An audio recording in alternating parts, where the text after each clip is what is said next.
Okay, guys, pumunta ako ng Asian store. Pangalan ng Asian store, which is, yan ang pangalan niya. So, kung gusto niyo pumunta doon, yung taga Dayton, yan.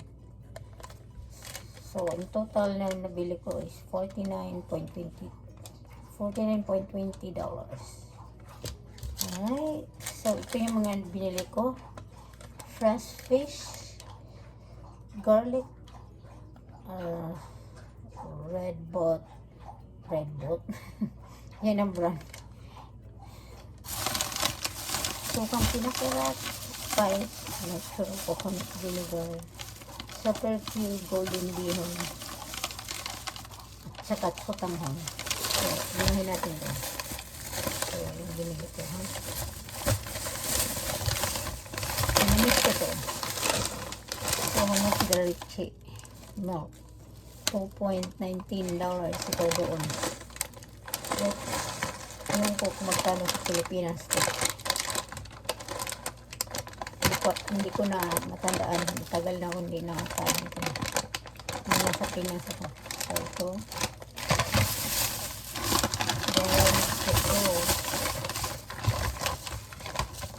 Magkano ang isa? 4.89 ang isang pack. 4.89 or dalawa yung dito. Ayan. Dalawa. Ayan. Kasi bawang. Ano yung bawang? Garlic is 3.99. So, 5 siya. So, 5. Then, sotanghon is 500 grams. 12.59.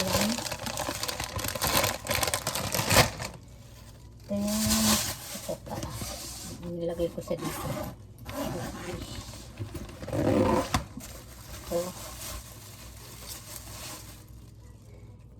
ayan.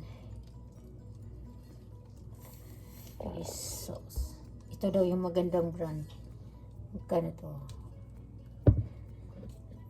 11.99. Mahal siya, pero matagal mo naman siya gamitin. 11.99. Yan.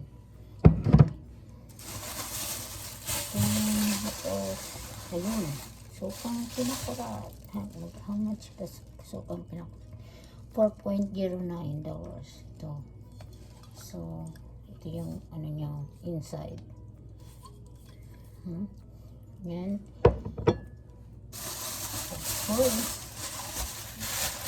Lagay natin ito. Yung isda. Dalawang yung mackerel sa dalawa sa na isda. Pinahiliwa ko na. At pinatanggalan ng hasan. Videohan. Yan yung mackerel.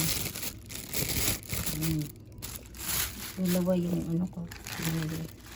Dalawang malaki. Oh, hindi na. Medyo malaki. Parang ganito kalaki siya. Parang ganito. Malaki. Yung isda. Dalawa yun siya. How much? 11.67.